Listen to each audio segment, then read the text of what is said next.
Hi. അപ്പോൾ പ്രാൻഗൂട്ട് shop കണ്ടു. രാത്രി ഷാപ്പ് അടച്ചു കൂട്ടി അകത്ത് 11 പേര് ഇരുന്ന് കള്ളു കുടിക്കുന്നു, ചീട്ടുകളി.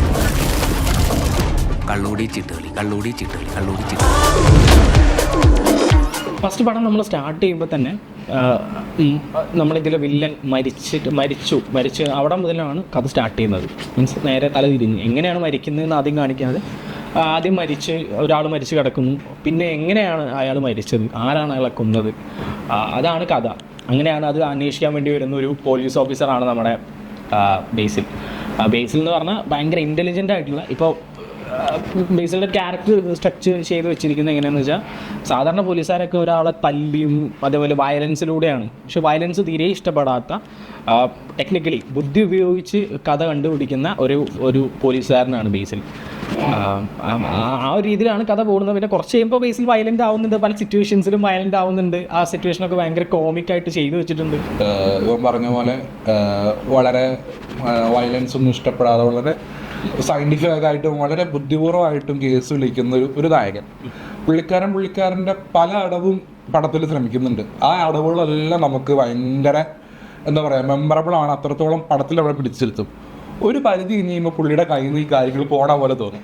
അപ്പോൾ ഈ പറയുന്ന ആക്കട ഒരു ട്രാൻസിഷൻ ഉണ്ട്. അത്ര നേരം ഭയങ്കര സോഫ്റ്റ് ആയിട്ട് ഭയങ്കര മാൻലി ആയിട്ട് സംസാരിച്ചിരുന്ന ആള് പെട്ടെന്ന് ഒരു ട്രാൻസിഷൻ ഉണ്ട്.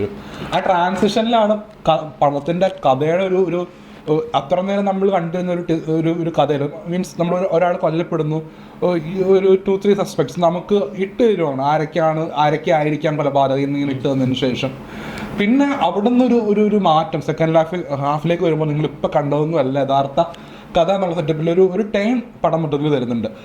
ഈ ടേണും ബേസിലിൻ്റെ ക്യാരക്ടറിൻ്റെ ട്രാൻസിഷനും ഒരുമിച്ചാണ്. അത് വളരെ നന്നായിട്ട് സ്ക്രീനിൽ കൊണ്ടുവന്നിട്ടുണ്ട്. അതുപോലെ തന്നെ ഇതിൻ്റെ എഡിറ്റിംഗ് സൈഡ് പറയുകയാണെങ്കിൽ ഭയങ്കര ഒരു ആവറേജ് കഥയുള്ളൂ. പക്ഷേ ഇതിൻ്റെ ഒരു എബോ ആവറേജ് നിലവാരം പുലർത്തുന്ന ഒരു നോൺ ലീനിയർ എഡിറ്റിംഗ് ആണ് പടത്തിനെ അത്രത്തോളം എൻഗേജിങ് ആയിട്ട് നിലനിർത്തുന്നത്. ഈ ശിവജിത്തിന്റെ ക്യാരക്ടർ എനിക്ക് ഭയങ്കര, കാരണം ഒരു വില്ലൻ സൈഡ് ആണെങ്കിലും ഒരു ഫൈറ്റ് സീൻ ഉണ്ട്, ഒറ്റ ഷോട്ടിൽ എടുത്തിട്ടുള്ളൊരു സീക്വൻസ് ഉണ്ട്. എനിക്കൊന്നും കട്ട് പോയിട്ടില്ല തോന്നുന്നുണ്ട്. ചിലപ്പോൾ ഇനി അറിയില്ല, കണ്ടപ്പോൾ എനിക്കാണ് തോന്നിയില്ല. അപ്പോൾ കട്ട് പോയിട്ടില്ലാത്തൊരു ഷോട്ടുണ്ട്.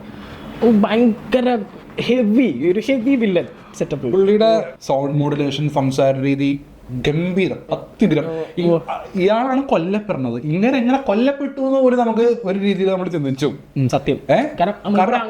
കൊല്ലാൻ പറ്റാത്ത അത്രത്തോളം പവർഫുൾ ആയിട്ടാണ് കാണിക്കുന്ന സമയങ്ങളിൽ. എനിക്ക് തോന്നുന്നു കൽക്കിക്ക് ശേഷം നല്ലൊരു കഥാപാത്രങ്ങൾ അങ്ങനെ അധികം കിട്ടിയിട്ടില്ല. പക്ഷെ ഇത് പൊളി പരിപാടിയാണ്, അടിപൊളിയായിട്ട് ചെയ്തിട്ടുണ്ട്.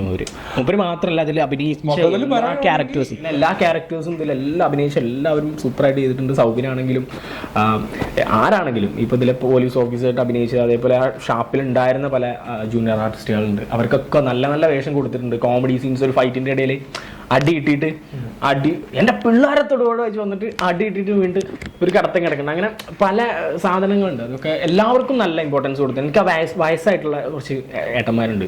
ആ ട്രെയിലറിൽ കണ്ടില്ലേ, നമ്മൾ തലക്കടിച്ചിട്ട് ഒരു ആവേശത്തിൽ ആ ഒരു അങ്ങനെ അത് പറയുന്ന അവരൊക്കെ ഉണ്ട്. എല്ലാവർക്കും നല്ല രീതിയിൽ ചെയ്തിട്ടുണ്ട്. സൂപ്പർ സിനിമയാണ്. അപ്പോൾ ഞങ്ങൾ പോയി കണ്ടു. എല്ലാവരും പോയി പടം കാണണം. സൂപ്പറാണ്. Thank you.